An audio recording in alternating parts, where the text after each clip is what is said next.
আসসালামু আলাইকুম রাহমাতুল্লাহি ওয়া বারাকাতু। সম্মানিত দিনী ভাই ও বোনেরা, তোমাদের কাছে নেসাবের কায়দার আরেকটি ভিডিও নিয়ে উপস্থিত হয়েছি।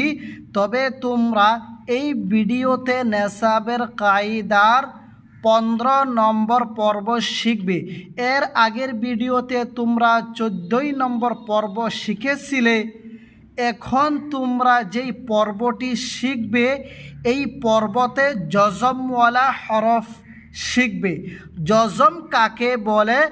সাকিনকে জজম বলে। এবার এখানে দেখো, এই দেখো প্রথম হরফটি হলো আলিফ, উপরে জবর, যার কারণে এইটাকে হামজা পড়িতে হবে। আলিফ সব সময় খালি থাকে। আলিফের উপরে জবর বা পেশ থাকিলে আলিফ থাকে না, হামজা হয়ে যায়। আলিফের পরে দেখো বা, বার উপরে জজম আছে। এই জজমকে সাকিন বলা হয়। এই জজম বা সাকিন যেই হরফে থাকবে, তার আগের হরফটাকে এই হরফের সাথে, সাকিনওয়ালা হরফের সাথে মিলাইয়া পড়িতে হবে। যেমন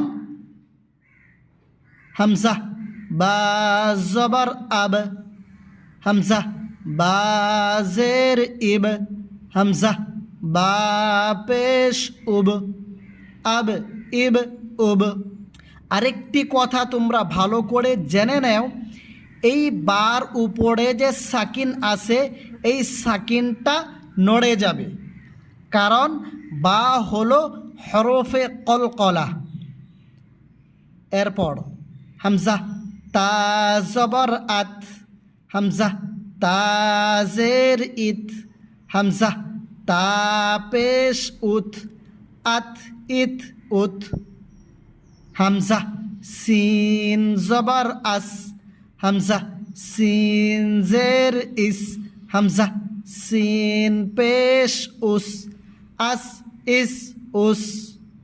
হামজা নুন জবর আন, হামজা নুন জের ইন, হামজা নুন পেশ উন, আন ইন উন, আন ইন উন। ওয়াও লাম জবর ওয়াল, ওয়াও লাম জের উইল, ওয়াও লাম পেশ উল, ওয়াল উইল উল। রা হা জবর রাহ, রা হা জের রিহ, রা হা পেশ রুহ, রাহ রিহ রুহ। এইভাবে আজকের এই পড়াগুলো তোমরা ভালো করে শিখে নিবে।